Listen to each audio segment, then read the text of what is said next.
Hello! Welcome back to this week's episode of College Boy Taisen. Yeah. If I remember correctly, this episode is going to have a little new kick to it. The new intro? New intro, new outro, you know? We're changing a little New bit. outro. Songs personally picked out by not me, but yours truly. True. Me. The Jacob Made a Impact. playlist. We have the Jacob I'll Impact drop intro here. the College Vibes Tyson playlist. But we have special things lined up here. Of course, we have the usual Geats episode 15. But as we promised last week, we watched Sonic Prime, a nice 8-episode series that the second I got off call the last session to go watch, I found out the first episode was 40 minutes, and I was like, oh. No, I actually didn't realize it was 40 minutes. I was like, wait, why is this so long? Then I looked and I was like, oh, there's like 30 minutes left. It is certainly That's a thing. It is certainly a long first episode, but we watched that.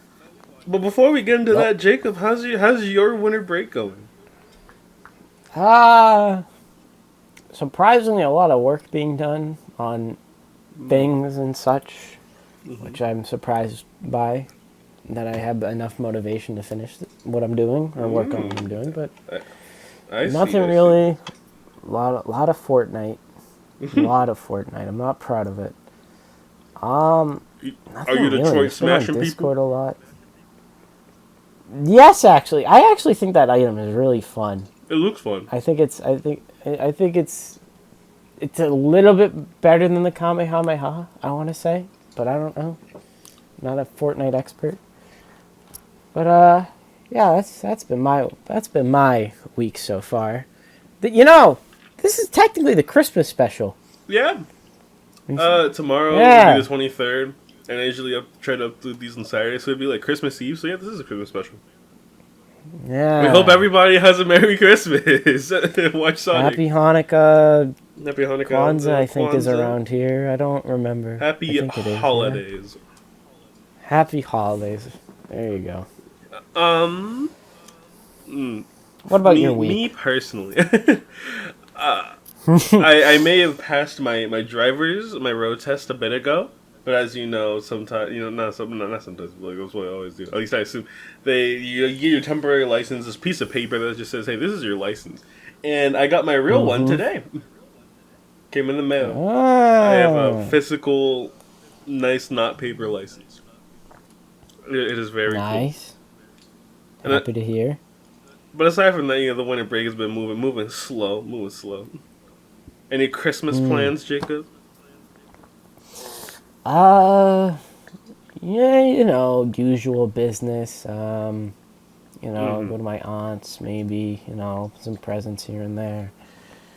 Christmas morning, pretty standard, wake up, open those, go to my grandma's, then kind of go home for the rest of the evening, chill out. And then, rest of the week, no, I don't really, I just kind of do the same stuff every Christmas, to be honest with you. Well, what about you? I know that we, as a community, has gotten something for Christmas, you could say. And that is the arrival of the successors of the successors of the Avatar Sentai Dawn brothers, and that is what's their full name? Oh, Sama Sentai King Oger, baby! King Oger. Woo! The king aspect is kind of more fell in the story than I'd say the suits, because the suits are bug themed. But they do have like the capes and rollness to look to them, so it's a balance. And they got the armored look. I think it's a healthy mix, if anything, to be honest with you. I'll preface. I always like to preface shit in here, but I'm not that much of a Sentai guy. I know I said I'm not that much of an Ultra guy, but like, shit, I might be more of an Ultra guy than I am a Sentai guy, really. TBA. Damn. I mean, I've only seen 4 shows, really, but I really do care about those 4 shows. That's good. But when I saw these suits, I normally don't really have strong opinions on Sentai suits unless I really think they're good. Like Dawn Brothers, Yeah. I just like them, like, and like they've grown on me since then. So I really love Yeah, them like, now. But these, yeah. I don't know. Like I a lot of people are loving it. I don't think I'm one of them right now. I'm mixed on them. Not mixed really negatively. It's just like I like them, but I think I need to see them in action. I think And I that will also need to definitely see help. like I think I need to see the characters too, because I think more than Ryder, the personalities of the suit actors really carry the suits. I think in Sentai a lot. Like, as you said, like the Dawn Brothers suits, I was just kind of fine with, but like the personality the suit actors give to them. I Uh mean, huh. there's enough suit actors in that show to be like that. Like Because there's you only love two. to see Don Momo moving with his confidence and Yeah, like the difference yeah, and he's between like, Torbold and Dragoku, all that and stuff. like, I don't know. I think that's important to Sentai, but It very much yeah, they're is. fine. I like the bugs. I'm excited we're doing bugs finally, and I want to say, I Mm-hmm. was right. I said Red should be a stag, and he was a stag, and I'm happy about that because those are the best Beatles. Fuck you, Over Demons. You ruined it. Anyways, no, I'm excited. Dude, I'm excited. Like, Jacob, I like what I'm hearing. Jacob, you need to let it go. You need to get over demons. I'm not getting over demons, man. Oh, I actually like Get Over Demons, to be honest I with like you. the suit. I think whoever came up with the name needs to get fired on the low key. I should have named him Demons 2099. Basically, what they basically just named the guy fucking Kamen Rider Shut Up About Hiromi. That's basically what it feels like to me. Comrade, shut up about this system. We can talk about that maybe when the movie gets leaked Oh, more. God. It's coming out. Yeah. Actually, I think it came out in Japan already. Like I think today. it's soonish. I know it was supposed to Could be be the wrong. 23rd, so it would have been like, Oh, maybe it's already out yeah, then. it's already out, I think. But my opinion on the King Oji suits. I know I've heard some opinions about the color combo of like, oh, you have your main three, red, blue, yellow, and then black and purple. I'm not really that crazy over it because I feel like if it wasn't that, it would have been like black and pink or black and white. So purple's a cool little mix up there. Plus, it's like it's I not really agree. it's not a vibrant purple. It's like a lavender It's kind of. it's yeah, yeah. So I I like honestly it. think it's cool. If anything, Is I will it? try to watch the Yeah. show, and I kind of hope lavender and black have like a duo going on. Because I actually, I love those duos.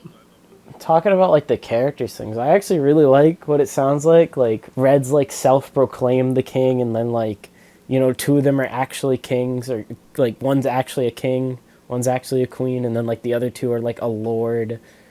Well, I think one of them's actually a queen, and then the other two are like either a king, queen, or a monarch or something like that, which makes Yeah, sense because of the butterfly thing. there's purple who's like We currently don't know if it's a girl or a boy. androgynous to the community. I've been told. Can I say this on the podcast? I don't really care. I've been told it's a girl. Like I have been told by reliable information that it is a girl. But, Honestly, after High School Heroes and unfortunately 01, I have a little bit of hope that Damn. maybe we could have our first non-binary ranger in Sentai, in a mainline Sentai show. Possible. I feel like after the step that was having Kijino as an official male pink, despite feelings about Kijino, Fuck that guy. despite feelings about Kijino, we could reach a step further, have a non-binary or gender fluid, any sort of like term like that, ranger, especially for purple. Oh, I know a friend of mine who would be over the moon over that. But I guess my main problem with the suits, because I do like the color combo. My problem is that I usually like when Sentai suits have a main color that all the suits share, that kind of breaks up their solid color and ties them together. Like it's usually black Yeah. or white or like any kind of like Yellow. mixing, maybe throwing it around in there. Yeah. gold lines, blah blah blah. And let's just like they don't really have that, and they're kind of more just like like a bunch of solid color suits. And I know some people can enjoy that. It's just not scratching my brain the right way. Though I think it could get better with seeing the suit actors, as you said. Yeah. I do agree, like, to an extent. Like, they are kind of visually not interesting. I said this to a friend of mine, but it really... I don't know if this makes too much sense. But this really feels like the way the suits are, not the helmet specifically. The helmets are okay. Besides the point. My point is, you look at the suits, and, like, to me, it looks like somebody went... How do I make Power Rangers, but they, like, are armored? You know? Like, it kind of has, like, it gives me the vibe of what the reboot's gonna do. Watch the 95 like, that's what movie. Yeah, you, too, can check out our opinions on the 95 movie in last episode, The Glare Inquisition. Exactly. Plug. White Tiger! But, White Tiger. Anyways. No, yeah, I think, I don't know, I'm not... It's weird, my opinion on, like, the color thing, because, like, I've been drawing a few of my own Sentais here and there lately, and, like, I haven't really worried about that, I guess. I don't know. Mm-hmm. I just kind of... I don't know, I don't mind solid colors that much. I don't really think about it, honestly. I don't know. But I do agree, like, these have weird... These are weird because they're a different material. They're, like, a pleather, too. But I kind of like the two-tone thing they got going. I think that's cool. I rock with that, but it reminds me more so of like the Imagine from Denim than anything. Actually, I see it. I you know what? I agree with that. It does. Now that you say that, I completely see it. I completely get what you're saying. But it makes sense for me to have that opinion. A lot of my favorite Sentais are like, oh, they have their suits, but there's like one big color. Like my favorite Die Rangers, like, oh, they have their colors, but they have like white torsos with these gold outlines. Yeah. Like they have a lot. My favorites are Ryu Soldier. What's jarring to me, and I know they did this because if they didn't, he'd just be like basically a Shadow Man, but like Black's little mouthpiece. Oh, that's something. I will say this. I think I told you this earlier, but I don't get why they picked a B. I don't really get it, and I don't get why they picked black to be the visor color. I don't really understand it, to be honest with you. Mm-hmm. Don't get it whatsoever. But that's kind of nitpicky. I don't really care that much because it's like I can go, oh, I would have picked like I would have picked like an ant or something, you know. Yeah. But then it's like anyone could say that, you know, like I don't know what I trust whatever they're cooking. I mean, I will say actually no, the writer hasn't done anything else. I do like the sword. And the sword reminds me of Hyper Kabuto's little sword thing in his little final form. Again, maximum. I like how Hyper, it has Typhoon. All sectors combined. All 5. Yeah, I think that's cute. It looks. I kind of want to buy it, but like I probably won't. I like how it kind of looks like. So I think someone pointed this out, but it kind of looks like a fly wing. Like it kind of looks like a torn off wing a little. Ooh, actually, that's kind of sick. This is cool. And of course, they have their mech that looks like it's from Cybertron. You know. Leave Unicron alone. Somebody was like, this thing has 2 stag horns on the helmet, then it has 2 stag horns on the shoulders. And I was like, that is so funny. It is great. And it's supposed to be like huge. It's supposed to be bigger than Dano ni Taisen, like the toy. So I'm looking forward to that. Mm-hmm. Well, and then we got a Silver Ranger we haven't seen yet. Really? Wait, well, we got Link Silver? Yeah, well, we haven't seen it, but in the toy listings, there's a listing for Red, and then there's a listing for a silver version of Red. Oh, okay. So, I was about to be like, is the joke continuing? Gold or silver? I think what it is that, sorry for delaying our topic, but I believe what's happening is that, because Red is a self-proclaimed king, I think the silver guy is going to be the actual king of where he's from, because they're both Beatles. Oh my god, that'd actually be cool. So I'm supposed to be the Red. Yeah, I think that's what it's going to be. But I think we could talk about that more when we get more information. Of course. We get a press conference. Because now we got to talk about what I'd consider to be kind of a controversial episode in the fandom right now.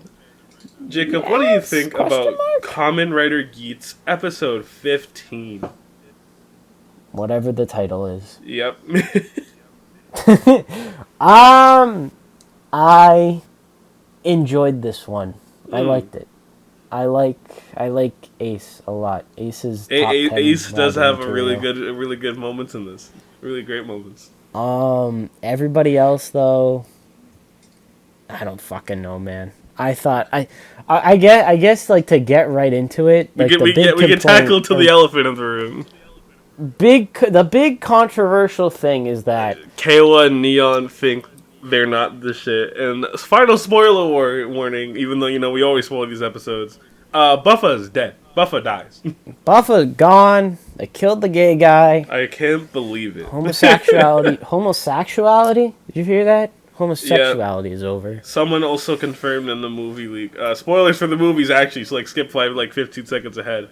It's gonna be like a Kiryu and Cho superhero Taisen case where Buffa only comes back for the movie and then once it's over he dies again. No. Yeah. Oh well. Moving on. We didn't get a death on Christmas. We missed it. Yes. We were a week early. we were right before him. So unless the game master dies, but who cares about him? Exactly. He can go. Actually, never mind. That didn't stop Toku Twitter though. Toku Twitter's like, "Oh, Christmas came early. I'm so funny. We're funny. We're hilarious. Let's make a 3-hour video on Saber."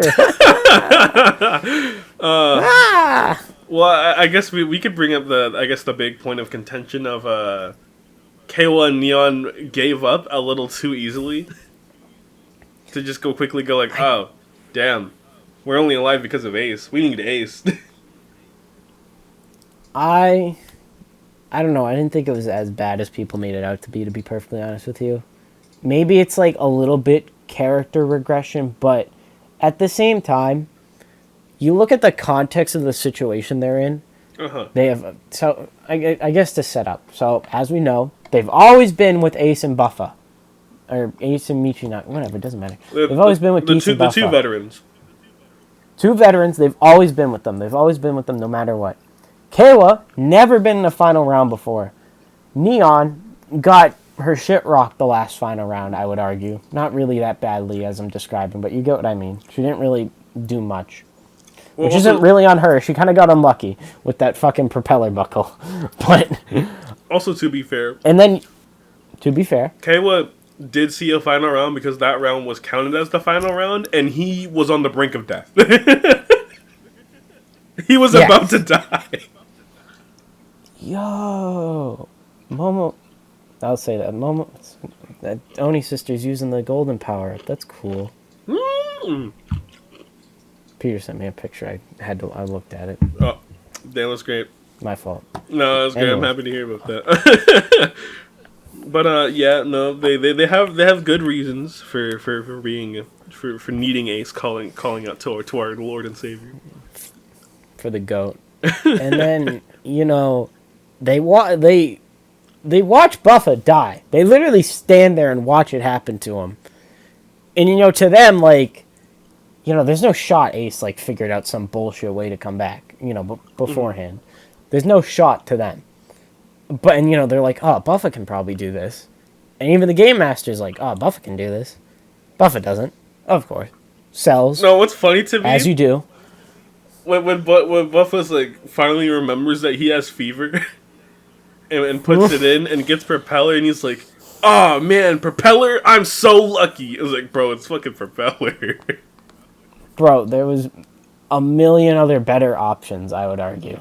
Magnum would have been nice, maybe, perhaps. The subs on mine had him say, "Lady Luck is on my side." Yeah, that's what mine said. I was like, "Bro, it's just propeller." So I don't know. That was something. I'll say my piece on it, right? Because I've seen people like in general just say like, "Oh, everybody did dirty in this episode except for Ace," and Buffa. As much as I didn't want to see Buffa died, I think the way he died made complete sense and it was fine. Cause Buffa as a character is always someone who is fueled by his trauma to the point where it's clouded him. And that's solely from the fact that his wish in the first place wasn't, "I wish for my guy to come back." His wish was revenge. Yeah. From the beginning, he wasn't thinking straight. And it's proven even more with his interaction with Neon this episode of just, oh, if when you try to generalize us, you lose your point even more because not all of us would do that. And he's just like, shut up, you guys are all the same. Like everything he does is fueled by the trauma.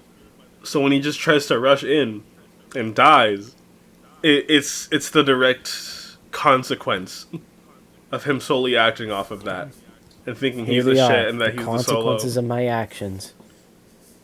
And it just makes sense. I don't think it's bad. It's something. No. It's something that solely came out of the consequence of his own actions, and like wrongdoing. I don't know. I don't think it's a bad death whatsoever. It's fine. I will say because of the main writer of this show, it does lose a little impact. The main writer, as in it doesn't lose. The writer, the Yuya Takahashi. The Yuya Takahashi. Just because Yuya Takahashi's writing this, I have to admit, as much as I didn't want it to, it kind of, it did kind of spoil the morning for me. Because, in my heart of hearts, I don't feel like he's dead. I don't think he is a special. I know we said this with Laser, but even with Laser, he's the fourth rider. He'll come back. He's he's part of the main four. He'll be back somehow. Everybody's looking at that red buffalo leak or something. And I have a small feeling Kawa might win next round, but I'm not too sure. Neon next episode. So I think Buffa was treated nicely. His death makes sense for him, and I fully expect him to come back and learn his lesson, and then recover. I don't know, go to therapy, some shit. I don't know. Neon is the one I kind of agree on. Because what bothered me about Neon is that she said the whole Ace thing too early for me. Like, she said it before Ace was even in the area. I was expecting if that was ever going to happen, it was going to be after Buffa died. But no, she said it just off the bat. Like, they fought for a little bit, and they're just like, damn, no, we suck. We need Ace. They said this fighting a Jamato rider. Yeah. I'm pretty sure she beat one, like, last week. Didn't they, I don't know if they confirmed something like the Jamato riders get stronger every time, but like, I don't know, KO was able to take one. KO was able to take one. I'm pretty sure him and it was the episode in the mansion. I'm pretty sure him and Ace beat one. Obviously, they are getting stronger, so maybe not to mention power creep. She's saying that, and she's not even using her fever buckle. Yeah, like, that's... You guys have a power-up right in your hand, and you're just choosing not to use it. So that's kind of my issue with Neon. Neon gave and we also know for a fact they didn't lose it. Yeah, because Buffa just randomly took out his.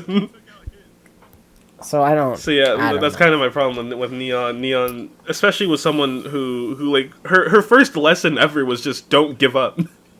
That was her first lesson in the show. Of course, that had to more so do with her abusive household or the situation at home.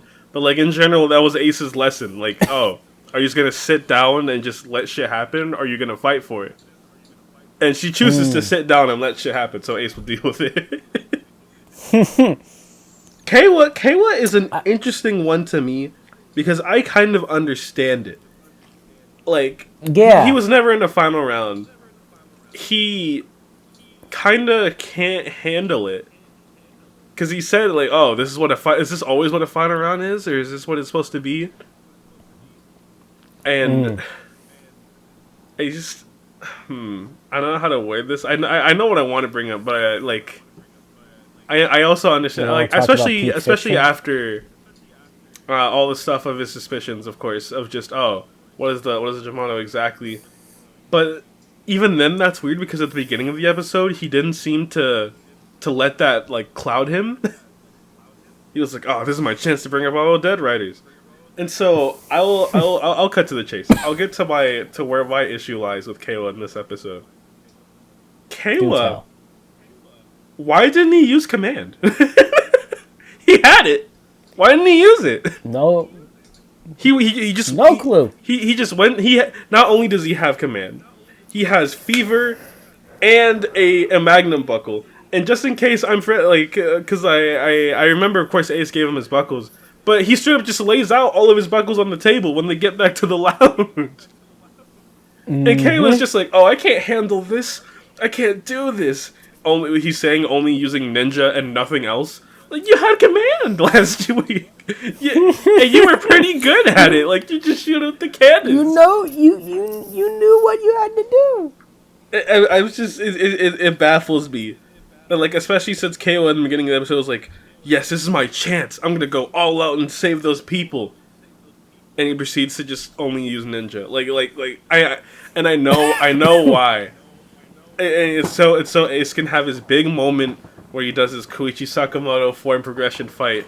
That is admittedly really fucking cool. The fight choreography is low key some of the best that's been in the show so far. Like, so he does little boost flip kicks, so it's actually really nice. Yeah, it's a cool fight, but I just wish, like, if KO was gonna fail and then wish for Ace to come back, at least let him, like, lose with command. Like, I don't think KO was stupid. Yeah. I mean, a little. And Buffa a little bit, because I feel like Buffa would have been like, hey, you're not using command, give it to me, loser. The power creep, it's not even power creep. He just chose not to use it. It's just like, I don't want to call it moronic writing. It's just that thing Ryder always does it's not a matter of character assassination or regression. He just didn't use it, and I don't know why. If there was some, like, explanation, like, oh, maybe command has a thing to it. Yeah, and it's funny because the whole gimmick of next week is, like, the game master's going to be like, Kawa, I'll give you a command buckle. Now the Ace has yours. So I don't know what they're doing. Maybe we could talk about that in a little bit. But in general, of course, we definitely have to talk about the big twist of the episode, which is Ace had a failsafe for losing. Yes! Oh my god. Which I think this officially puts him past Tendo when it comes to main writer pulling some bullshit. And I love Kabuto. Tendo has done a lot of crazy stuff. And I mean a lot of crazy stuff. But I think this is pretty high up there. Like, he accounted for a memory loss. And, like, it was like a gamble and a half that Ace without memories would have, like, woken up, stared at the poster, and, like, actually thought it meant something. Like, what happened if he just woke up, looked at it, and was like, huh, yeah, I make good posters, and just moved on with his day? Like, what would have... I mean, I think, you gotta think, there was a big chance this plan would have failed. I think it's one of those things where it's like, you have to think like Ace thinks. Like, Ace in his head is like, I probably mean something. I'm gonna do it. Like, I think in Ace's head, like, he's, like, able to figure out what... You know what I'm saying? Yeah. Like, in Ace's head, it makes sense to do all this. What makes it funnier is, like... Mm-hmm. When he wrote the plan on the back of the poster, it was pretty exact. Like it wasn't, like, down to the absolute details of, like, Buffa will then die and you have to touch his ID core or some bullshit like that. But he was like... The Platinum Monster will be attacking. Find the warriors. Touch an ID core. Get your driver from Sumeri. It's just like, damn, Ace. Then he's like, oh, it is something. I'm gonna borrow a boost for a minute. I'll be back. And I'm going to have a theme song fight and save the episode. He didn't really. Yeah. But he saved it to me. It's really funny that, like, the Game Master is like, oh, you guys need an upper hand? Here you go. Just hands them boost. I know boost is, like, to us it still could be considered good, but, like, how come the Game Master didn't go, you have command right there, you know? I'm gonna be hung up on that for a while. Why didn't they use command? There's not a drawback to using it. If it was one thing where it was like, oh, maybe command has like maybe the orange buckle also has like a recharge thing, then that'd be fine. But it doesn't. It doesn't. He just chose not to use it, like you said. I'm so confused. It's just strange. Admittedly, like, I don't know. I don't think it's like you know, I know we're kind of harping on this. It's not that you know? big of a deal because Ace had to It's come back not somehow, really. and Ace would have come back anyways because of his plan. His plan is genius, by the way. I'm not even lying to you. I still think it's a And funny plan also, because Game Master's a moron. it's a gamble. Like, his plan was such a gamble. A little. I think, however, though, like, I sort of wonder, does that mean, like, if he hadn't gotten his memories back, Sumeri wouldn't have done the wish? Like, she wouldn't have been like, oh, we gotta go fulfill this. You know? Yeah. I do like, But again, I'm not Sumeri sure. is prevailing yet again with, like, her case of morals. And it's only, I feel like she only would have done it if Ace, like, walked in and said, yeah, I demand to have my shit back. Like, that's the pushing motive for her. Because otherwise she would have gotten shut up by the Game Master. And you gotta, honestly, I think you gotta respect her just, like, following the rules. Like, Yep. because, like, fuck the Game Master, dude. He's so annoying. He's making up, like, actual bullshit.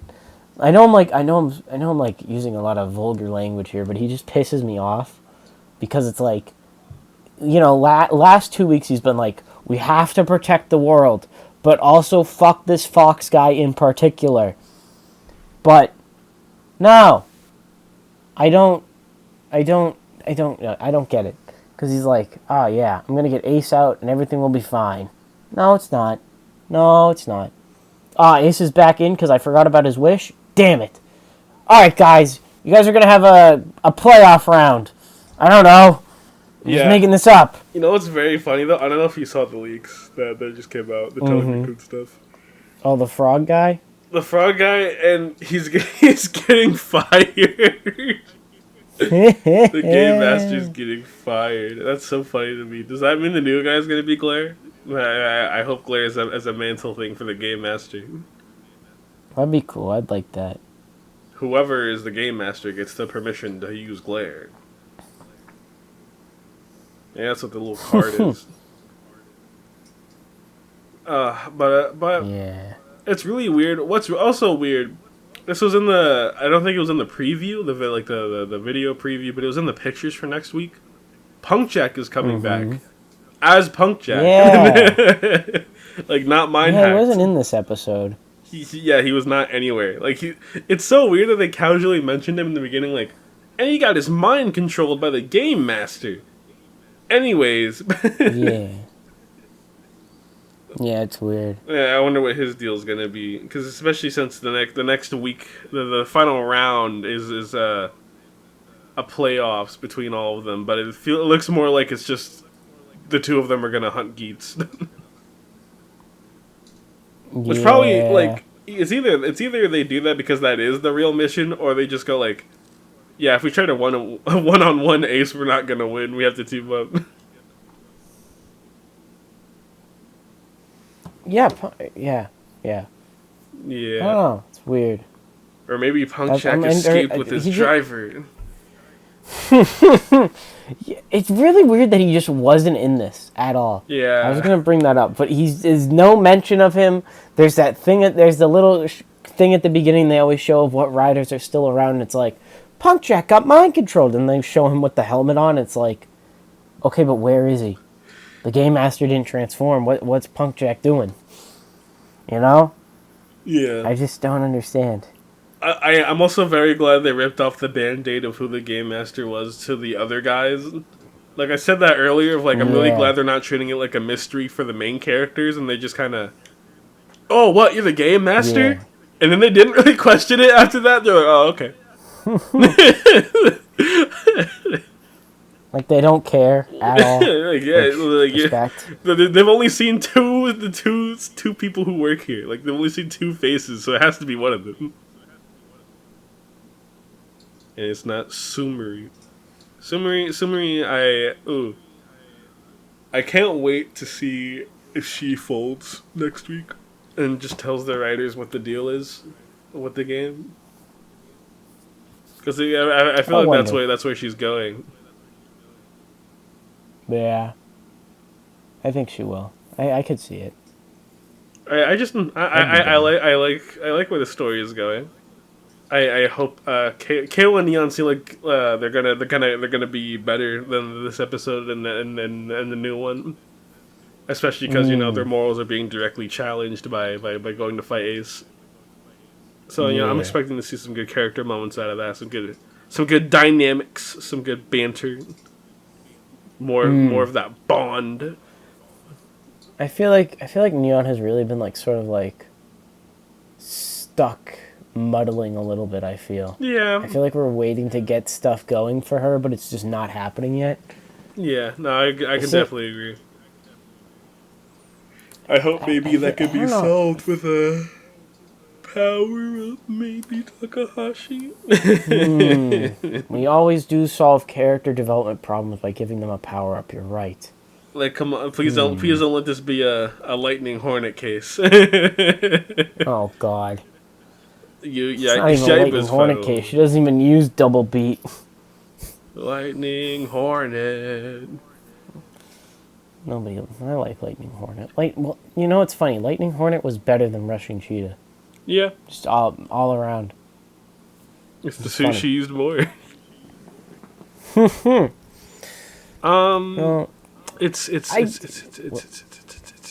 My brain is like moving around. I don't know. I just in general it just feels kind of. It's not a character regression. It feels more like a power regression, if that makes sense. A little. Like I feel like Tycoon and Nago should be stronger than how they were in the episode. This is like a joke saying, but it is maybe like a skill issue, unironically.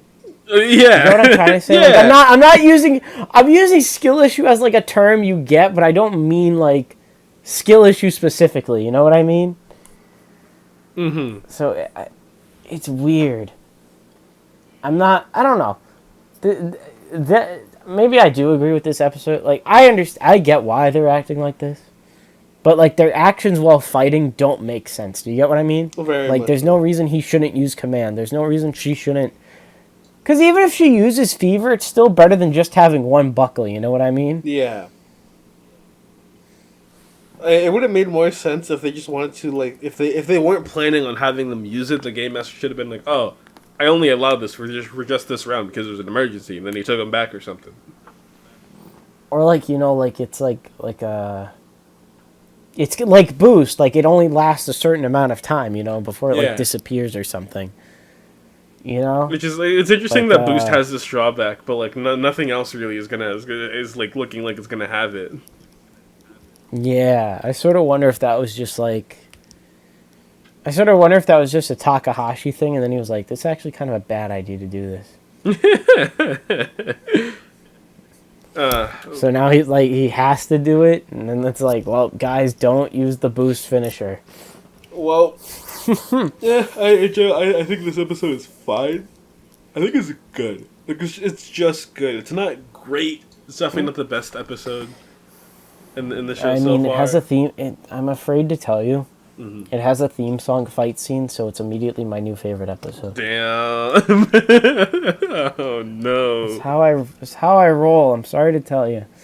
The theme song fight, man. The fight was cool, but everything else. I can't. This is how I work. Okay. It was really good episode for Ace. Yes, I'm an Ace fan. It works out for me. No one else. Yeah, I guess it works out. But I could kind of, before we move on to another news topic, I'm going to stay in the kind of same realm here. We got a lot of new looks, I like to say, at Seeker, the movie writer. We got to see, there was a Bandai Mania, I think, uploaded today about his double buckle system. Power builder. Yeah, power builder. And I love the power. I love that. I think it's a really interesting idea of like, one buckle is like the activator for weapons and the other is the holder. I think that's actually a really neat idea. Yeah, I think it's cool. I like it a lot. The sounds are also pretty cool. I really like the sounds. I think the sounds are kind of lacking, but I think it's still sick. Gigant Strike. Would you like a custom selection? I like it with Boost, but I don't like it by itself. You know what I mean? I think with Boost, it has a little bit more flavor to it. And Ace is getting a custom Magnum buckle, which is cool. That's gonna be great. I like. I can't wait to see all of that.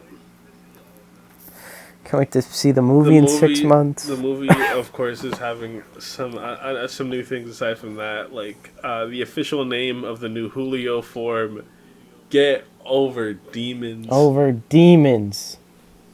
I will not. That name is maybe I will after this. Stupid.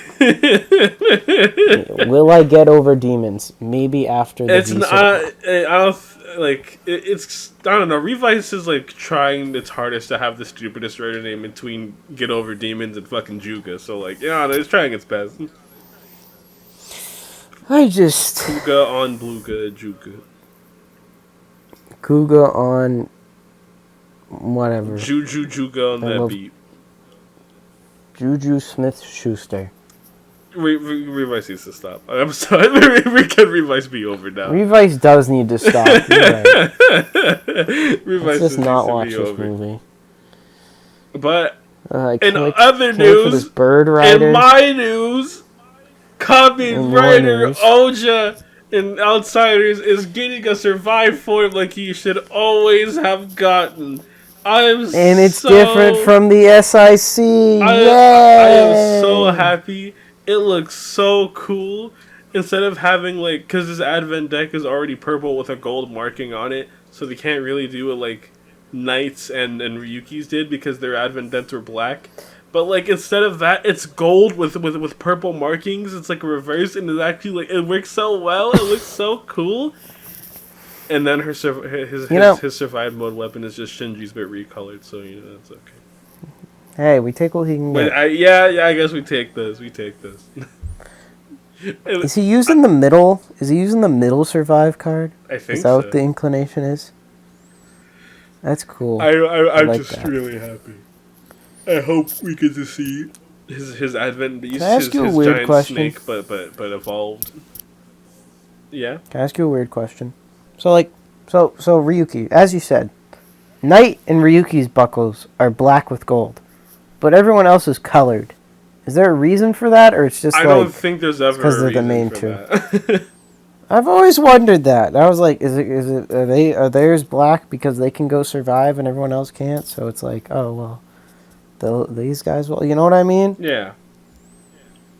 I always wondered that. That's ever brought up. But that's cool though. I'm happy he's gotten it. I think we were talking about that. Like, he might get one. Now that's all cool. I need to complete my life is seeing an official Zolda survive mode, and I will be so happy. Zolda. Murasame's getting a power up. Right? Let's see. Is Dawn Brother Leaks coming out right now? Yes. Oh my God, is he fighting himself in one picture? What? Damn, sorry for the interruption here on the sorry podcast, guys, these are live. Leaks are coming out. Is there gonna be a frog in Geeks? Why is that? What the? Yeah, there's a frog. Oh my God! Wait, somebody saw the revised Geeks battle movie. Yes, here guys, welcome to the live we read leaks section of the podcast. Do you want to read the summary? It's kind of long. Oh God, not that. I was just saying we look at the leaks while we're talking.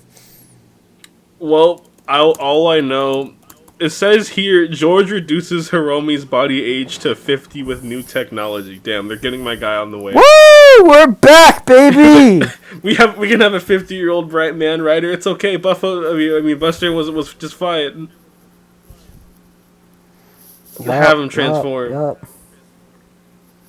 Kawa and Live have a fight? We have a picture of the mecha! The secondaries fight? Wow. Oh my God, this thing looks trapped sick. in the storm.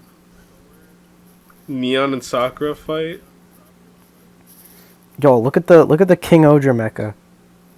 Oh wow. I see. What's This thing is sick. Man. Ren and Shinji meet again in the end. Oh my God! Ren and Shinji. I'm gonna cry. Yay! Ryoki. Oh, You're screaming that like an Ultraman call out. Wow, the mech is cool. Wow, it's very mechanical. I love it. There's a penguin. We have the penguin, Juto. Oh, what? This wings. He has like dragonfly wings on the back too. These fuckers are cooking. I love when the main Megazord just has wings. Wow, this really is the the league section. Oh, he does have a... Okay. Donma saw me from the future? What? That is an interesting idea of a power-up, or if it's just an older Murasame. That's raw as hell, though. Dawn Brothers is off the walls yet again with the plot. I have no idea what's happening. Don't worry, guys. We will be doing a Dawn Brothers episode. Shout out to Shame 08, I guess. Happy He's back! Ring the bell! Ring the village bell! He's back! He has returned! You and Spider-Man came back? Exactly. Spider-Man! What happened to Shame? What happened?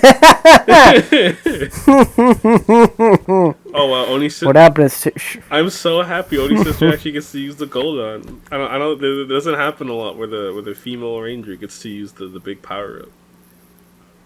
What happened to Shame? No, seriously, what happened to the guy? I miss him. Where did he go? Where did he go? But we can finally move on to the second part. We though? Maybe. I can't get over Demons Revice.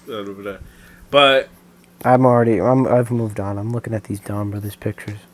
Me and Jacob watched the newly released Sonic Prime on Netflix in the year of our Lord and Savior 2022. 2022. The year that Sonic is making big moves again. Sonic has kind of been going crazy. Preface. I, Digital Jacob, from a very young age, was always attached to the Blue Hedgehog. For many years, I adored him. He influenced me. He made me the cocky bastard that I am, I would say. I'm not really that cocky, to be honest with you. I guess my preface. He's my profile picture. Oh, he is. He's like your little Sonic guy. We have background as a Quails. He's Sonic as Mach. My point is, I love Sonic. I sort of fell off, to be honest with you. Forces kind of killed my enjoyment, and I don't really read the comics like most people. Yeah. But I love that hedgehog. I guess my preface and my relationship with Sonic, before we get into this, my relationship with Sonic. Me and him hold hands every day. Yeah, I had a very casual relationship with the Sonic franchise. If there was a good game, I'll play it. I didn't play every game. When there was a show on TV, I'd watch it. Like if it was on, if I had to be able to catch it. Like I'm very casually into Sonic. Yeah. Of course, I got Frontiers this year. I love it. Aside from any time where the game just switches to a completely different gameplay style and it sucks or it glitches and I panic. But aside from that, it's a really good game. Game Awards. Gia hates pinball. I hate pinball. I was there for like 40 minutes. But I wish it got a music award in the Game Awards. Literally every time I drive my car, the Sonic Frontiers OST, I got it blasted. Yeah, I like Sonic. Yeah. All of my friends have been like telling me you should get into Sonic more. You should get into Sonic more. One of my best friends is into Sonic. My boyfriend's into Sonic. Like everything is pointing at me. I am Sonic. Everything is pointing at me to get into it more. And one part of that is just watching this show. I had many reasons to watch this show. Yeah. One, it was made by Man of Action. Man of Action got a hell of a track record under their belt. I love their cartoons. In Ben 10, they got some. Yeah, bro, Ben 10, Generator Rex, I'm pretty sure too, because there's like some Ultimate Spider-Man, perhaps. They are something else, and like Ultimate Spider-Man, right? The one with Drake Park. Drake Parker. I all I know, was bro. Actually, Drake Parker. Ultimate Spider-Man. Say what you want about that show's story, but like, damn, they had pretty good fights. I'm not gonna lie. The action was Ultimate kinda Spider-Man in the 2017 show kind of have some good moments later in the series. All I remember is that I fell off Ultimate Spider-Man, and then I tuned back in for like a random episode, and it's like the entirety of New York City has been captured in a bubble. And Aunt May find out Peter is Spider-Man. And I was like, what? I remember that. That was the same with me. I'm not even joking. I was like, how did we get here? It was a random ass episode. It's like, oh, Doc Ock looks normal again. Oh, they're teaming up. Oh, now he stole Peter's powers. Oh, okay. No, a lot happens in Ultimate Spider-Man. It's crazy. But I watched this show is made by Man of Action, so of course I had high expectations. Not to mention the cast excited me for one reason. When I was a kid, I very much enjoyed the show My Little Pony: Friendship is Magic. I love to casually watch episodes, and literally half the cast is from that show. That's funny. Tails is voiced I did not know that. by the Rainbow one, who was also the Apple Rainbow one. Dash? Yeah, Tails is voiced by Rainbow Dash. Wait, Rainbow Dash and Applejack are the same? Yes! It's so funny. If you ever look into that. the voice cast of My Little Pony, like, the main 6 characters are really just 3 people. That's funny. Can I level with you? Yeah, what's up? I was a Fluttershy fan. No, that was me too. That was me too, bro. Fluttershy the goat. The Bat, Rouge the Bat, is voiced by another one. I think she was voiced by the purple haired one, not the main one, but like the other purple haired one. Fuck, what's her name? The one that she cared about clothes. I'm a fraud. I'm a fraud. I'm a fraud. What's wrong, Adam? I'm a fraud. I'm a fraud. Oh, I'm fraud. I thought you said fraud.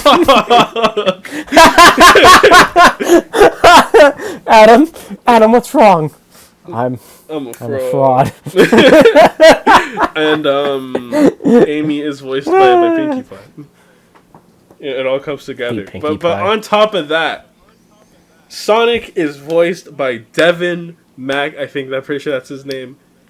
Our first Black Sonic VA since Jaleel White in that Sonic OVA movie. I'm pretty sure. I was like, I don't forget about Jaleel White. Wasn't he fucking Steve Urkel? Wasn't that Steve Urkel? Yes, he was Steve Urkel. I don't think he was him in the OVA though. I think that was a different guy. Really? I thought it was Jaleel White in the OVA. Jaleel White has played Sonic before. Is my point. I don't know who played when he played him, but he was Sonic at some point. he made a vow that his mother will be found. Okay. Yeah. And a lot of people were wary about Devin Mack. It's not for the reason I would usually think it is. They were just worried about his performance. But I enjoyed him. I feel like after like the first couple minutes of the first episode, he really just slides into what you expect Sonic to sound like, and it's just a nice, smooth voice. Should have said rolls in for a spin dash joke. No, that would have been quite funny. That would have been hilarious. But I guess we should fully get into what I don't know where to start with this show. Well, to say what I think of the voice cast. Go ahead. They're fine. Okay. I think the writing more hindered. I think the writing not like I think the writing is bad, but when I think back, it's the writing doesn't really give them a lot to say or do. I guess we could start there. Like just in general, how do you feel about this show as a show? As a story you're watching. As just watching this without being a Sonic fan, it's enjoyable. It kind of makes me like has like a little bit of a Saturday cartoon morning cartoon vibe, like a little bit, but it also feels like this is meant to be like watched in the way like it's meant to be watched in this 8-episode drop, Mm-hmm. which I think is good because I don't like when shows feel like that. I don't like when this is a tangent.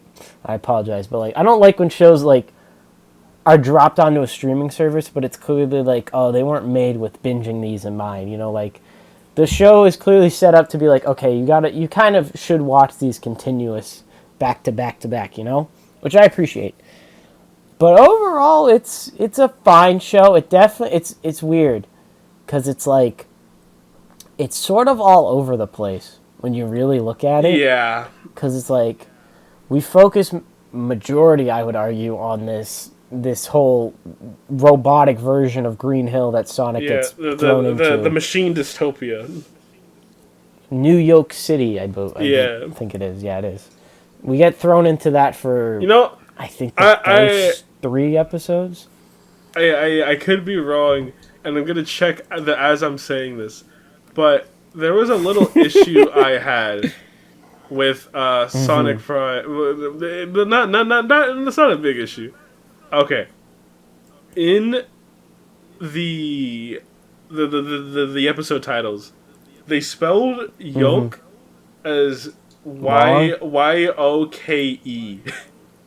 But the subtitles... Isn't that how it's spelled? But the subtitles would say... They put it YOLK. And so... You're right! That just I remembered that! It bothered me a little I wasn't going to bring it up, but I remembered being like, that's weird. I remember that. Kind of funny. Like, is it spelled the wrong way?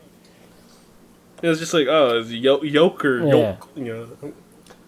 Yoke. Yoke. But, yeah, New York is like kind of our main place, I want to say, for a majority of it. We go there twice. I go there twice. I'm kind of like, I think we'll go with what I'm saying. How about that? We'll go with how I'm doing this. Sure. So, we're in New York for a couple episodes. I would say first 3, which I would say the first 3 episodes are very solid. Like I like what we're doing here. Yeah. I think it's fun. It's cool seeing Tails with the 9 tails. That's cool. I'm like Naruto. Oh, you know what bothered me? 9 tails. The subtitles. Do tell. No, the subtitles when a different version of a main character was speaking, it would be like, oh, the name of that version and then their real name. Like in the Savage world. I don't know, the weird like forest world. Rouge, it's subtitled Rouge's thing as Prim Rouge. But whenever 9 talked, it was Tails 9 in the subtitles, and that bothered me so much because it should have been 9 Tails.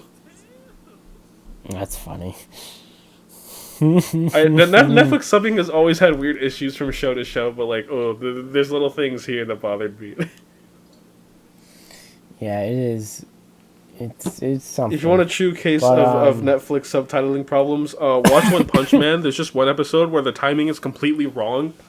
That reminds me of me and Noel. We were watching Ultraman movies and the subtitle. We were watching Ultraman movies. The subtitles were off by like a good minute. It was funny. That's so good. But yeah, I agree. The New York, the New York arc is pretty fine. Pretty good. New York arc. It's like, man, One Piece gets really good when it gets to New York City. Let me tell you. The first 3 are a very solid foundation and start, and I wouldn't say the next world, the Savage world, is like a dip. But I cared. I think it's the one I ultimately cared the least about. Yeah, 100%. Because it's like everyone is kind of a dick.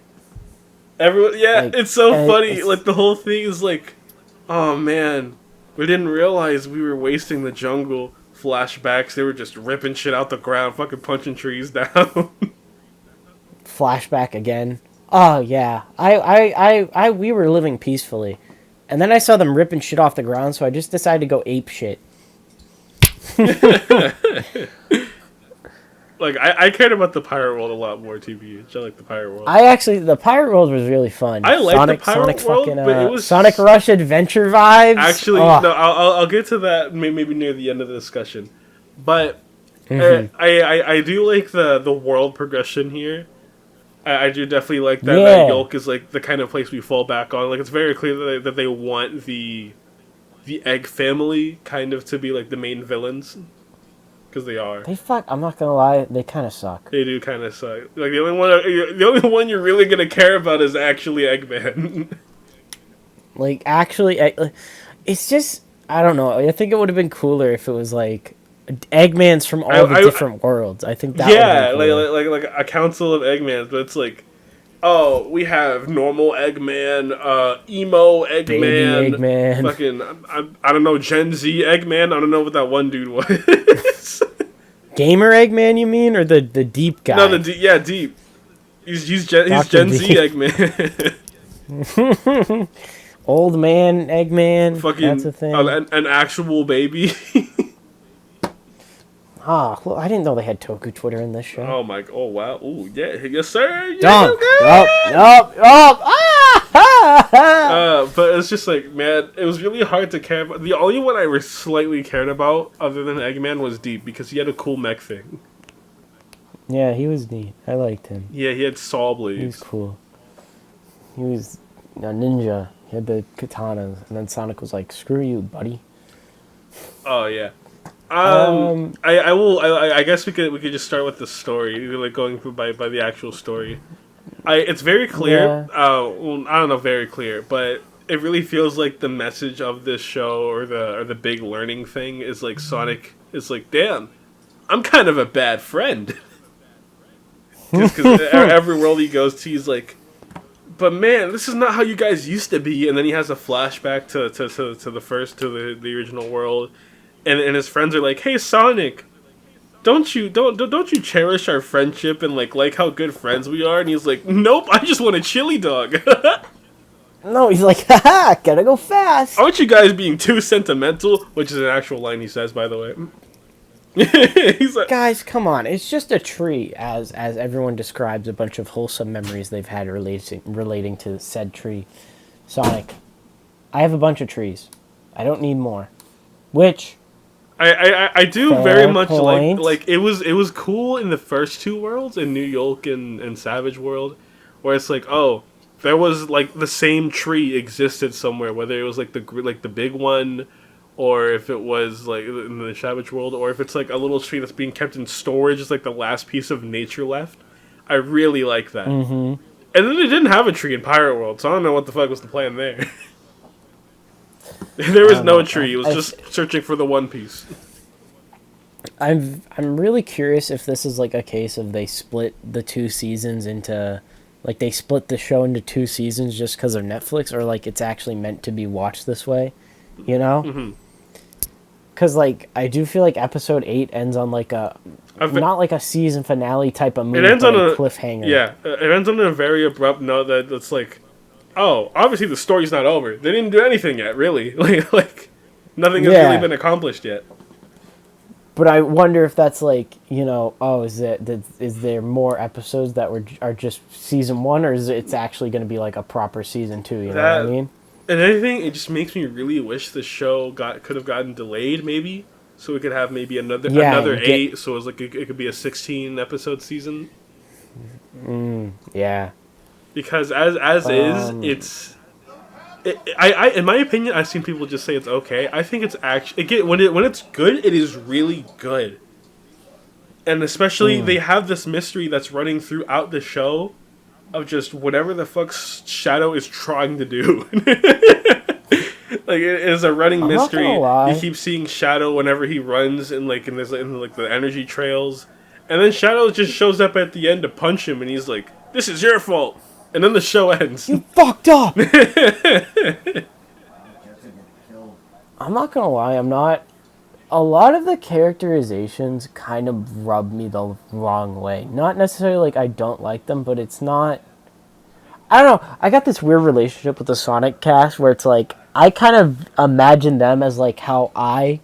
do you get what I mean? Like, they're in my head, they're like, oh, Sonic is Sonic is chill, he's fast, you know, but he cares about his friends, you know? You know what I mean? Like, Yeah. I imagine the characters the way, like, I imagine them. Uh-huh. It's like, a lot of them are just kind of weird. Like, Knuckles is very, I feel That's dumb. very... He's not, like, stupid, but he's not, like, I don't know. I don't know how to explain That's very interesting because I'd have the opposite perspective on it, seeing as, like I said earlier, I'm a casual fan. So whatever interpretation is being shown to me, I'll compare it if I know something else, but for the most part, I'll accept it. Yeah. And I know for a fact, Yeah. I know for a fact, like within the Sonic community, with how controversial those guys are, that some characterizations have been controversial from character to character. Like I know Amy has this big case of Flanderization. Yeah. But I do like how Amy enjoy is these in this. takes. I really enjoy Amy in this. Amy's kind of a standout. Kind of thanks to the Savage World, but also the flashbacks.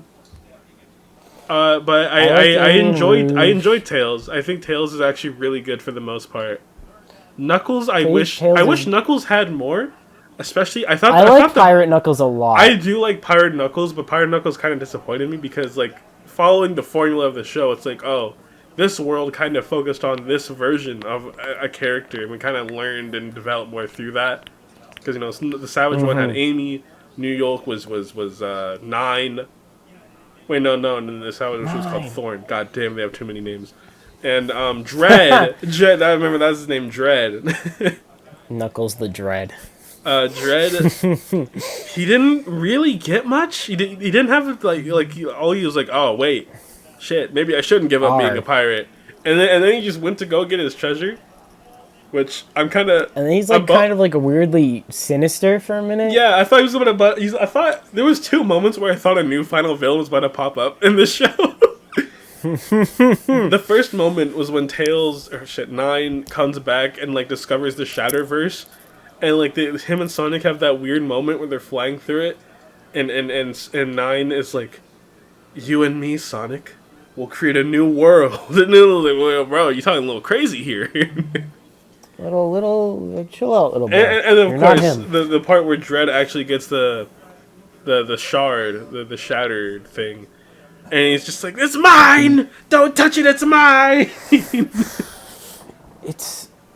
There's a lot of weird, and then like you have Nine getting captured by the Chaos Council. Yeah, they're the Chaos Council. You have Nine getting captured and like, you know, all his tech getting taken, and it's like he's acting like he's a bad guy now, or like he's against Sonic for abandoning him. And it's like, dude, you're gonna leave Sonic anyways, so like, I get you got captured, dude, but like, come on, can't be that. Where now. I think this show fails. And I said, of course, I already said it earlier. It should have just been longer. I don't know, maybe if like I said 16 because like, oh, if they had another season, I assume that would be 8 episodes. So, you know, just 8 again, 16. Yeah. But like, I don't know, maybe 12 or 13 could have been a fine amount too, because I loved watching this show. But where it gets hard to watch is there'll be plot lines going on. Really, it's still just one plot line, but it's always like, it's this, right? Like oh, we have this moment where it's what Sonic is currently doing to fight against the Chaos Council, or how to solve whatever world he's in. But then we have a second flashback, a first flashback of the tree, the palm tree that's really important, that we flash back to even after the Savage World, and that's something we always go back to. But then on top of that, there's a second flashback of what happened that relates in between the time of the team going to stop Eggman in the original world to get the shard, and why Sonic was late because Shadow was there. And it randomly chooses whether or not it wants to throw certain things at you. So you just be chilling in an episode and it's just like, oh, okay, it's going. Flashback to why Sonic was late again. Shadow's trying to talk to him. Back to the thing of the palm tree. More memories. Talk. He was trying to beat the Here's the continuation of what Shadow was trying to do. And then I still don't get what he was doing. Was he just trying to fight Sonic? I thought he was trying to, like, I don't know, warn him about the energy blast or something. And then at the end, in like the final episode, we find out that all he really did was just chaos control in the middle of the blast. Not gonna lie, that was kind of sick though. He chaos controlled just out of there. It was kind of raw. Yeah. Shadow's characterization, Shadow's really weird. like the in this past few show. years. Shadow's like the one thing in the show where I'm extremely iffy on. Shadow, just as a character, I think has been very weird because Sega doesn't want him to like stop being a Vegeta equivalent. From what I've seen, Shadow flip flops between like, Kakarot. yeah. Like he flips between that or I'm the edgy, depressed guy that likes to eat coffee beans in my house alone. Maria. I don't know. As I said, like, I think Sonic is a weird brand where it's kind of like you can just imagine the characters how you want, Yeah. But I know Shadow has been a huge like kind of art thing going on because Sega has all these mandates about him, and like he's written weirdly in the comics, and even in this he's kind of written strangely because it's. I will say the first episode Shadow shows up is really cool. Like they have this cool like a stylish shot of him punching Sonic where it's like their silhouettes and everything. Like that was really nice. Yeah, it's sick. I like it. In this he's clearly not a villain anymore. He's just a rival. It's not even that. He's such an he's just an aggressive ass dude. He's not even a rival. He just got caught up in Sonic shit, and like the entire show is him just trying to yell at Sonic for what he's done. There was a funny part where he was like, "Sonic, I'm stuck in the void," and Sonic doesn't even acknowledge that one. It was during the Pirate World where he's rushing to go save Dread. It's just Shadow in the back. He's like, "I'm stuck in the void." Sonic, keep running. And she's like, "Shadow, fuck you." You say that reminds me of he was trying to save 9. For some reason, this is the time he decides to listen to Shadow about going fast. Like he's like, "Go faster," and Sonic's like, "Oh, okay, screw you, 9." I want to say I've seen people kind of nitpick the animation, because the expressions look weird in certain shots. But after I saw that before I watched the show, and after watching the show, I think those are ultimately very nitpicky of just like, oh, you pause on a frame and it will look weird. Because in general, I think the show's actually, it looks like really damn good. Especially in certain shots where the lighting engine and the camera kind of, like when they kind of sync together and have like a cool little cinematic moment, it really looks good. And I feel like it can really be felt in those first 3 episodes in New York City. There's a lot of shots of them like with the dark red skies with the machinistopia around, but with certain lighting, it looks really good. And I'm so glad it looks good because on top of that, their name is Man of Action. I expect to see some cool action, and I don't think any fight here was like completely off the rails, the next best thing ever. But I definitely enjoyed watching some of the fights. I very much enjoyed watching the fights. Yeah, the action is very good. Like there is a lot of it. I will say that is their Man of Action, but I think that's a small nitpick. I feel like sometimes it's very much action scene, tiny break, action scene, tiny break. Yeah. You know what I mean? I very much like big nitpick. They used the chance of like, oh, these new world characters don't know Sonic or something, as a chance to like throw in references to existing things. Like I really liked in New York City when they were trapped in the building, Sonic taught them how to spin dash. I love that. I thought that was cool. It was only Nux and 9, so there it was like the Sonic Heroes team moving around. It looked so cool. Yeah, it's the OG trio. I really liked that a lot. I thought that was. There's also a cool moment in the Pirate World where Dread he glided out of his spin dash and he did his iconic little knuckles slide. Yeah. There's a lot of cool moments like that. Amy in the Savage World has this cool nature hammer that can stretch out. Shadow has his air shoes. Amy is such a weird focus in this show. I enjoy Amy a lot, like Amy's character. But the one time I don't It's not that I don't like her. It's just I think she's written weird. And that's Rusty Rose. Rusty Rose is super weird. Rusty Rose, for 2 episodes, she is an ally, but she doesn't talk because she's ultimately still a robot.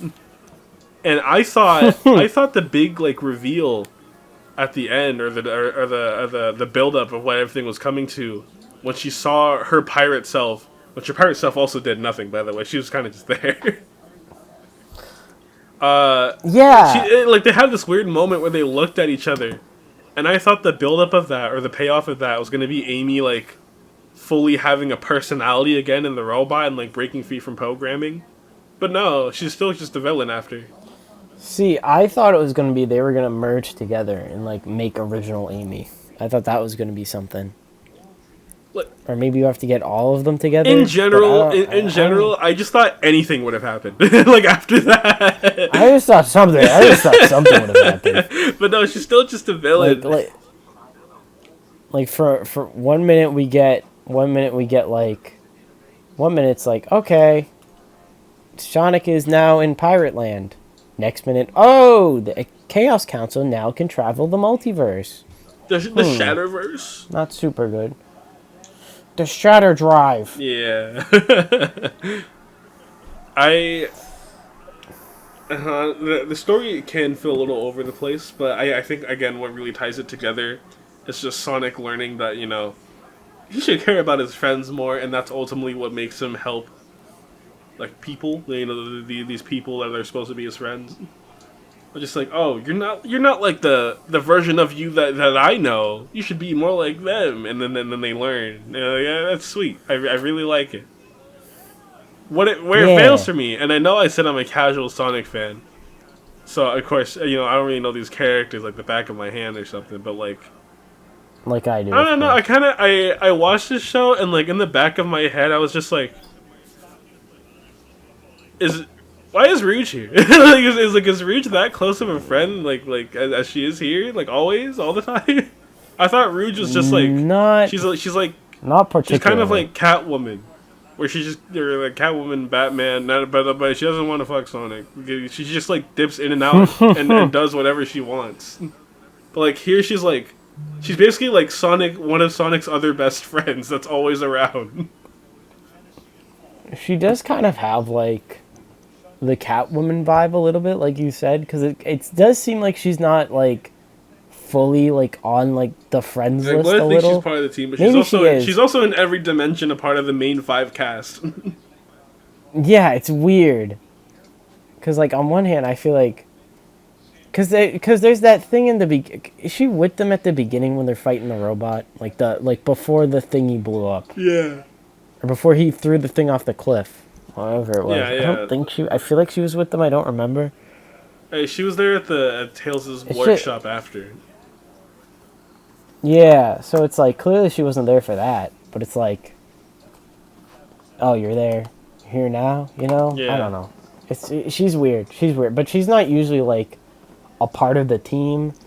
So I think this is just something, what's funnier, Man of Action what's cooking. funnier, not only is, like, Rouge a part of like this main core 5 like Power Rangers style main cast dynamic they got going on. They had that Power Rangers walk at the end of the 3rd episode. But Big is basically the 6th Ranger because Big is for some reason everywhere. I get why Big's here. Like there's no different universe version of like Shadow or Eggman outside of the Chaos Council. There's nobody else. But there's Big. There's always a Big. Big the Cat is in every dimension. You don't understand. He's the key. He's there. He was part of the pirate crew. He's one of the savages. He was like, why is he here?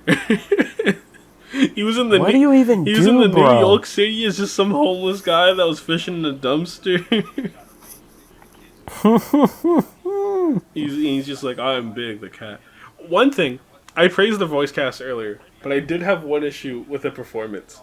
But it was really weird. Mm-hmm. For Knuckles' first 2 scenes in like the original world, he had a really weird voice.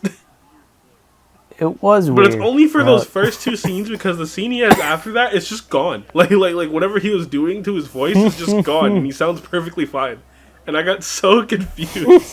But like in those first two scenes, he's very much like trying to make his voice deeper. So it'd be like Sonic would be like, "Hey Knuckles, haha, yeah, let's be part of the fight," and he'd be like, "Shut up, Sonic. No, Sonic."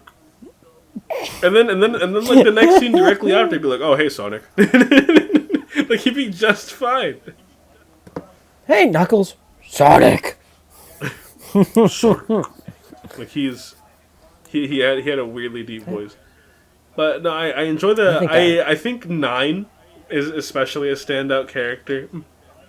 Not only did they gave him this whole sad backstory and everything, but they also like kind of... We're talking about Shadow being an edgy bastard. They made him a hermit. Jesus. Just I hate everybody. I want to work in my shop alone, and like he abandoned Fuck you, Sonic. the freedom fighters to take the shard to create universal travel. I don't know what they're called. Were they just the Resistance? I don't know. They were like the rebels or something. Yeah, the rebels. Were they the rebels? Because I thought that was Rouge's name. Rouge's name was just Rebel. Were they the rebellion? I don't remember. They were Rebel, and Knuckles was just Nux.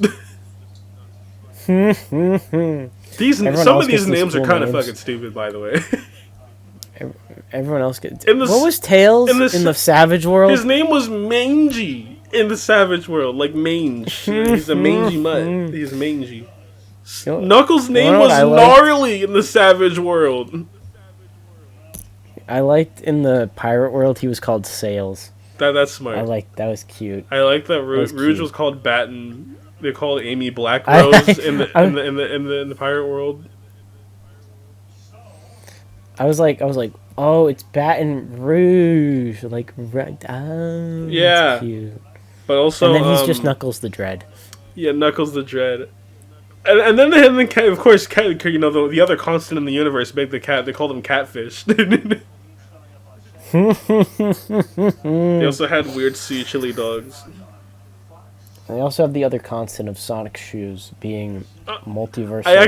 I really like the Special 9 tech shoes, and they glowed. They can sense crystals. In general, I also really like the run effect, but it's weird. Yeah. It's weird sometimes. The figure eight. Yeah, they have the figure eight, but there's also times where he just normally runs, and whenever he does that, like it's weird because they have this figure eight animation. It looks really good. Because the motion blur on it is perfect. The colors are nice. You can tell you can tell the difference. It was perfect. Of where is his Everything shoes down to the last minute detail. To the last minute detail.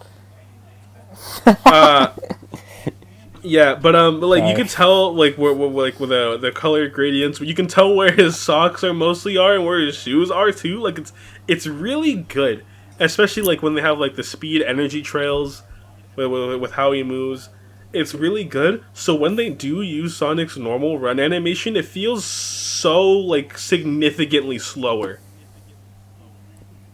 I kind of like that a little because it's I don't know. I like the idea of Sonic giving Sonic like it's almost like the boost games a little bit. Like, oh yeah, you know you're running fast, but when you boost, that's actually like you going fast. You know what I mean? Well, it is weird that he just kind of regularly runs. When you put it like that, it does make it better. It's just something I noticed. It's just like, him normally running is weird. Yeah, it is weird, especially when they use that figure eight animation a lot.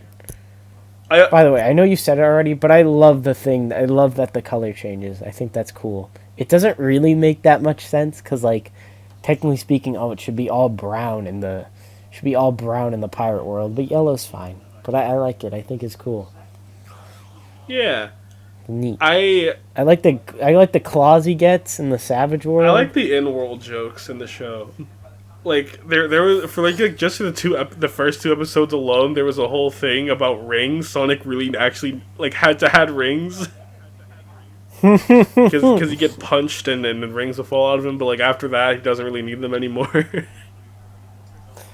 It was really interesting to see, you bringing up him getting punched, but, it's interesting to see these guys actually fight in like a TV show. Oh yeah. Because I feel like even in Sonic X, they don't. Sure, they fight, Yeah. but it's never the animation in Sonic X is not the greatest. It shocked is what me. I mean. It shocked me because in the beginning of the show, it's like TVY7. Like this is made for little Timmy.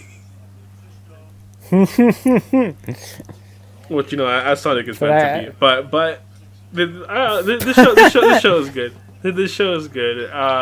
It is funny to see Sonic get punched. There was a really good funnily cut off clip someone posted to Twitter of like him going, "Shadow, I really need to get back," and he turns around and it just ends with like Shadow punching him, and it cuts off there. It's really good. I kind of had a weird gripe with Shadow's animation, but I got over it. I don't know why. Do tell. I didn't like that his speed trail was yellow or gold. I thought it was gonna be red. I don't know why I expected it to be red, but I thought that in my head and it wasn't that. So I was like, that's weird. But I've always thought it's weird because it's like I don't know. It's weird. It's sort of like a Flash thing because like the speed in the force. Flash, like the speed. Wait, force I learned a little bit about Sonic lore. They have their own speed force, which is like the chaos energy or something. Yeah, that's a whole thing. I'll read the IDW comics eventually. I can't read. I only read Peak, which is Bleach. I'll get to that eventually. I'm staring at it on my desk. I'm reading it right here, actually. No, I'm not. That was a lie. But no, you're right. Shadow's weird because it should either be yellow or gold. Yellow or gold. That's the same thing. It should be either like yellow or red. So they just kind of went with yellow for this one. Yeah. But it's weird because Sonic's blue. It's just this show is weird. A lot of things that you kind of expect to happen or be important aren't really that important because there's a season 2, presumably. There's one Chaos Emerald. Yeah, I really expected Shadow to just have a bigger role. Honestly, that's my biggest letdown, I guess. I completely expected to have. I hope the next batch of episodes, whether that be like the rest of season 1 or like it is a season 2. But did they confirm this is it? Like or are they say it's going to be batches? I swear to God, if Netflix. I hate when Netflix does batches. Sonic Prime. Hang on, I'm googling. Let's see. While Jacob googles that, Sonic. I'll go to say I hate when Netflix does batches. It arguably ruined the popularity of JoJo Part 6, which JoJo Part 6 isn't really that well loved in the fandom. So thanks, Netflix. You fucked us up. The show is confirmed for at least 24 episodes. Oh, brother. Oh, wow. Yeah. Why come I didn't remember that? I didn't know that. I remember hearing about that when it came out. I was like, oh, it's going to be 24 episodes? And I completely forgot about it. So when I just saw 8, I was like, oh, damn, an 8-episode show? Man, that's so short. Let's see. I guess that's it. We're talking about the first third of Sonic Prime. Never mind, forget everything. Sorry, guys. Hold on. All right, rewind real quick. Hey, guys. I actually forgot what we segued, but we're talking about the first third of Sonic Prime today. Now with the retrospect of there's gonna be more. I don't know. This is why we should research before we open our mouths. Even then, I'm doubling down. I still think Shadow. It feels weird that Shadow still had such little. He had such a little presence, but such a big presence at the same time, to where it's this weird mix of just like, what is he doing here? It's weird,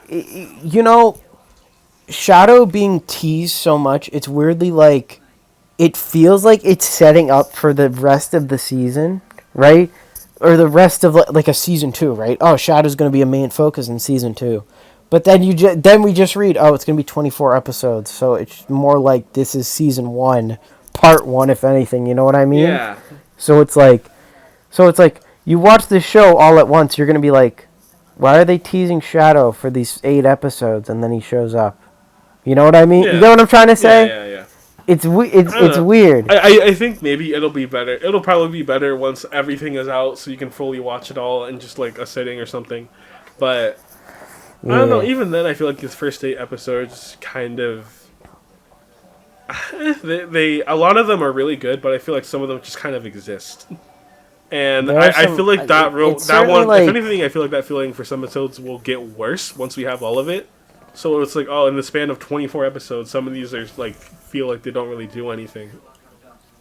In the span of being dropped over multiple months, it's like, oh, this is what happened. Oh, this is what happened. And we're gonna be like, oh, did we really need the Savage World? Did we really need the Savage War arc? That was total filler, you guys. Yeah, Come on.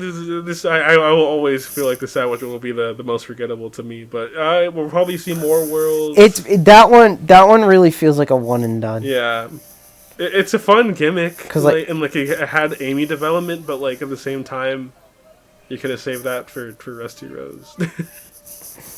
I would have been completely fine if they got rid of the Savage World to just have like the first half of the show be New York.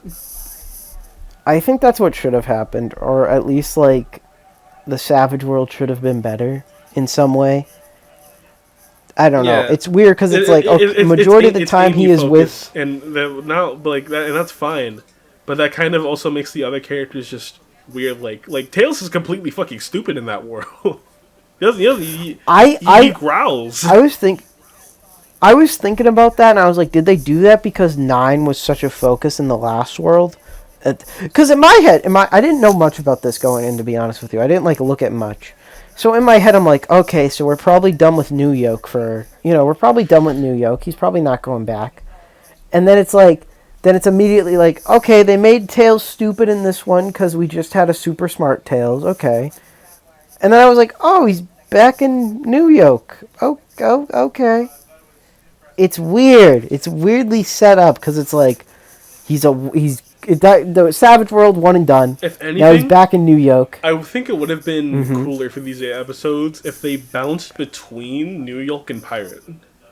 So like if they wanted to have that break where Sonic gets sent to another world on accident, because I do really like the twist of like, oh, they finally found the shard in the Chaos Council base, and they don't know what to do, and Sonic has this like weird little thing of like, oh, I need to trust Tails again. I need to actually trust Tails and listen to what he says, and that leads to him going somewhere. Like that is a really good setup, and it's a really good twist. And it's just the Savage World doesn't feel like that great of a payoff of what happens next. But I feel like if you just replaced it with Pirate World, so it was a whole deal of like he goes to the pirates, he hears the dilemma for an episode, they attempt to solve their world issue with Knuckles and whatnot. They go back, and so you still have that little beginning thing of the first episode returning to New York, where the rebels didn't trust him, and Nux and everything was mad at him, and Sonic had to relearn everything. So then once he goes back to the pirate world, now, and then so to change it up from the end, they can have that big twist of the Chaos Council being able to travel. So now the pirates have to actually fight the Chaos Council. We can get more of a bigger focus on Rusty Rose or whatnot. I don't know, because the pirate world and New York are really good. They really stand out. And it's just, I don't know, the Savage World, you can honestly completely scrap that and save the Amy development for the pirate one or the Rusty Rose. Yeah. Or even not even do the Shadow cliffhanger and just have him land in the Savage World. Because that is such a... Because when you think about it, not necessarily like they're close, but like, okay, pirates technologically advanced, that's fine. But if it's such a radical departure for Sonic himself that it's like, oh, fuck, I'm gonna... Not radical, like it's hugely different from what he normally does, but it's like, I know that's kind of stupid. Now you get what I'm trying to say. In terms of the situation he's in, I started laughing because you said like I just imagine like Sonic like landing into the pirate world and he stares at all the pirates. And he's like, oh fuck, oh fuck, I can't swim. I actually think I'd make a good Sonic voice actor. Oh man, son of a bitch. Oh man, Tails. I don't know. I'm trying to. We're a real fucking pickle. I just think Pickle McNosehair. It's I don't know. Yeah, the Savage like I think the best part for Savage World for me is like that weird ending part where the animation is like has one of those big parts where the animation feels really good, And it's like, oh, they open up a hole in the canopy and stuff, and like the bird, Amy's bird, flies out, and then the fucking illiterate Tails learns how to fly. He's like, he's like, Courage the Cowardly Dog mumbles. And he flies away. Like, it's really good. Also, there is a trope in these first 8 episodes that I quickly got tired of, even by the first time it happened. Do tell. No, the first time was so good that when it happened again, I got tired of it. And it's always the whole thing of whenever Sonic finds the shard in the new world, they do this slow-mo where it's heading towards his face. So you know he's about to get teleported away. And they do the slow-mo in both the Savage World and the Pirate World. And it's just like, we get it. You know what I thought was super annoying? I hated every time he was like, wait, you guys aren't the same. Oh, I gotta like, dude, come on. It's understandable the first time because like that's where most of the confusion was. Totally, 100%. But and then ever since then he's like, what do you mean, guys? Weren't we fighting the rebellion? Like, no, please learn. It's so okay. The him going to the Savage World. It's like, guys, why aren't we in New York? And it's like, dude, come on, common sense, Sonic. And then he goes to the pirates. For some reason, it's kind of weird. There's a weird part for me where he finds where he meets Dredd and sees that he's a pirate captain, so he's just completely down to fight it. Like he takes like Tails' sword and just aims it at. I was like, whoa, what happened to being friends? You know what they say with Sonic with a sword. It's always the coolest thing. Live and learn, or as Sonic and the Rings, the Wii game. What? No, it's Black Knight. But, Sonic and the fucking Lord of the Rings, the Black Knight. 7 rings in hand. I don't know the song actually. I'm a fraud. I don't like Sonic and the Secret Rings. I know. I was gonna bring that up eventually. The topic of music. I think this show's OST is really good, actually. Most of it is fine, but there's some really standout tracks that I think happened during the fights. And those ones are really I like the nice remix of I think they got like a Green Hill remix as the credits theme. I like that a lot. That is really good. I kind of wish there was a vocal theme though. Yeah, like I'm waiting to hear some fucking Crush 40. Come on, people. This in the second Sonic movie. I need some rock in this. I wish this show did have at least a 30-second theme song or something. I don't know. I know some people hate those, but some of them can be really good. Need a Gotta Go Fast reprise. Yeah, you gotta go fast. I don't care if it's a good 30-second song or a bad 30-second song. Ghost of Molly McGee or fucking Dino Fury. Gotta go fast, gotta go fast, gotta go Dino. Yeah, I feel like we both had the same moment where there's a moment. Where was it? I think it was in the Savage World where he's fighting against Thorn, and he gets hit and he does a recovery move and he's like, gotta go fast. I just know there's a part in this show where he says gotta go fast, and I was like, oh my god. He said it. He says it a lot, and I'm like, he said the thing. You bringing that up reminds me. It's clearly implied some of the games have happened, or not the games exactly, but it's clear okay, this Sonic has been around the block. There's a lot of lore. It's that's already happened. Buddy, you should maybe have an inkling about the multiverse, perhaps. Yeah. Just suggesting. Not that he's gone through it, but I mean, he's time traveled. He's been in the void. I will say, I mean, even though it only happens twice, I think the Sega Genesis backstories are really cute. I like them a lot. I like the thing with, I like him and Knuckles' one a lot. Yeah. That one was cute. I like it's there for Nine's backstory, but he also had it for his little hacking system of an 8-bit version of himself. Yeah. Yeah. I don't know. I really it was 16-bit on the Sega Genesis, you idiot. Wow. Sorry. I didn't mean it. Was it the Dreamcast? No, the Dreamcast was the 3D one. Sonic had a rough transition to 3. Sonic was never good. You know what's funny about that guy from IGN that said that? Oh, I God. found a TikTok on my feed when I was just scrolling of a dude who was interviewing him, and he was like, so as you know, I forgot what the dude's name was, but he was like, as you know, IGN man, Sonic Frontiers is actually pretty good, and you said Sonic was never a good franchise, so you're stupid, fuck you, I hate you, take this L, and it cut back to him, and he was just like, yeah, you're right, yeah, no, that's fair, yeah, you're right.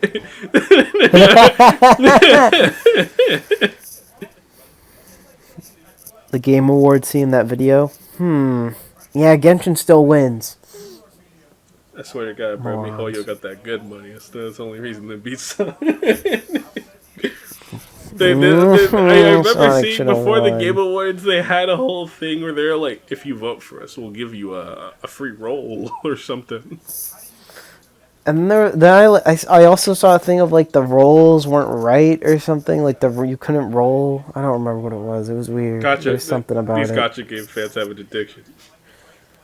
These gotcha game fans have a problem. They just need to move to the Hedgehog. Exactly. They need to. Sega does what MiHoYo don't. I was gonna say they need to become Prime, but I realized that's a Transformers thing. That's Beast Wars.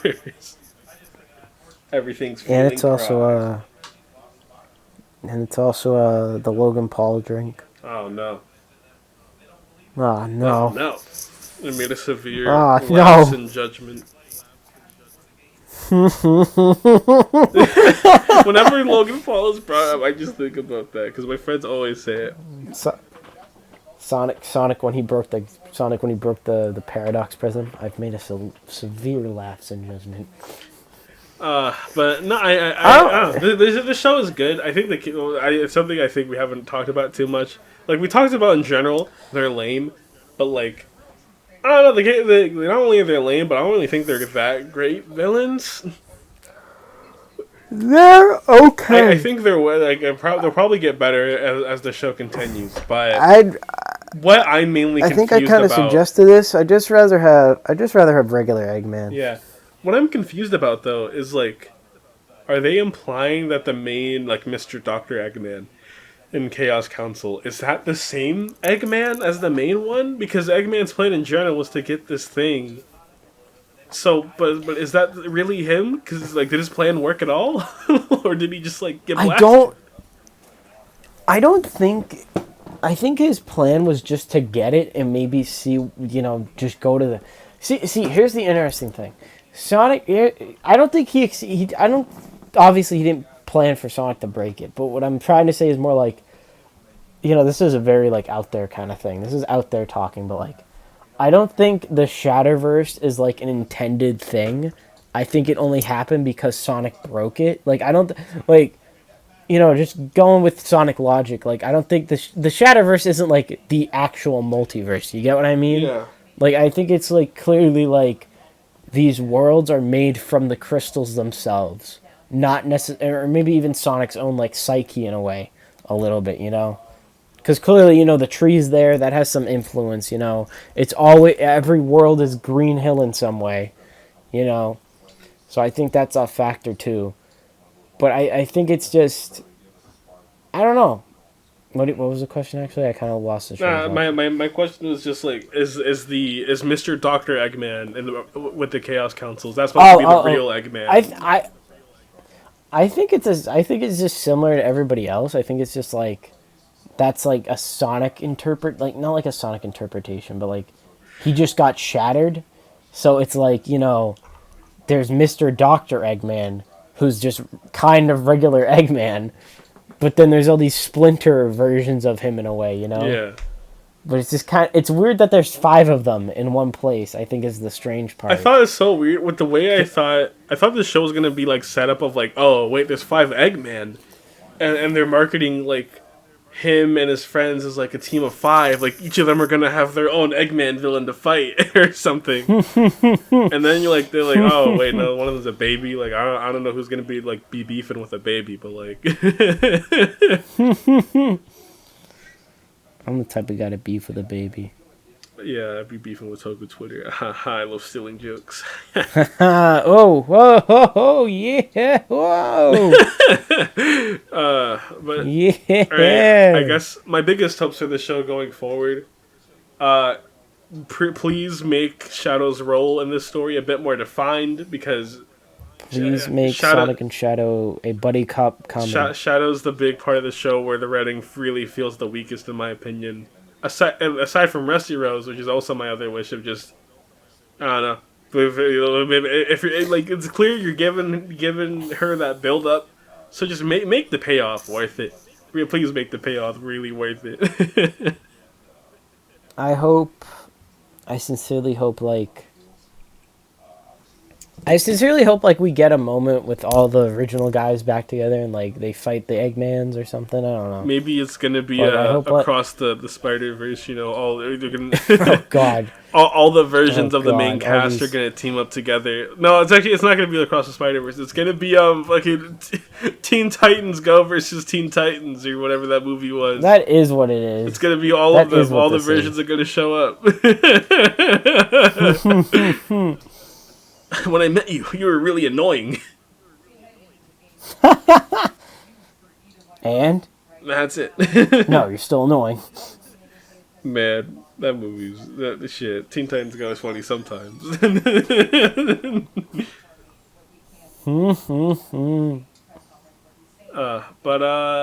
Sonic. The first episodes of Sonic Prime are good. If you haven't watched it, even though you're listening to us basically talk about everything, go watch it. You know, Sonic. It's not exactly like a Christmas show or a holiday show. Really, there's nothing that has to do with the holidays in the slightest. But like, it's not. We didn't really. I mean, you know, you could say that about the podcast too. We didn't really talk about anything Christmassy, to be honest with you. All I know is that Buffa didn't die on Christmas, so you know that's really all I really care about. Yeah. People will be like, Christmas came early, and I'll be like, no, it was the 18th. No, it was a week. The 18th is not Christmas. It's not even Christmas Eve. Yu Takahashi, I despise that man. I despise that. I despise Sonic. I despise Eggman. I despise Shadow.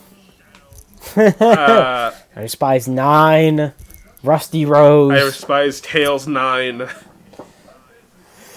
I despise Sales Tales. That was one of them. I saw that in the subtitles. That was fun. You know, I thought when it came to 9, I watched with subtitles on. I thought that like there was gonna be a twist of like, who calls me Tails? My name is Miles Prower. Like I thought they were gonna do like the whole like his whole real name. I thought that was what it was gonna be. I thought that was gonna be his real name. He's like, no, my name is 9. He has a cool train fight with Sonic. He's like, you're my friend. He's like, yeah, I guess. It's not like the Spider-Man 2 train fight, but it's pretty good, I guess.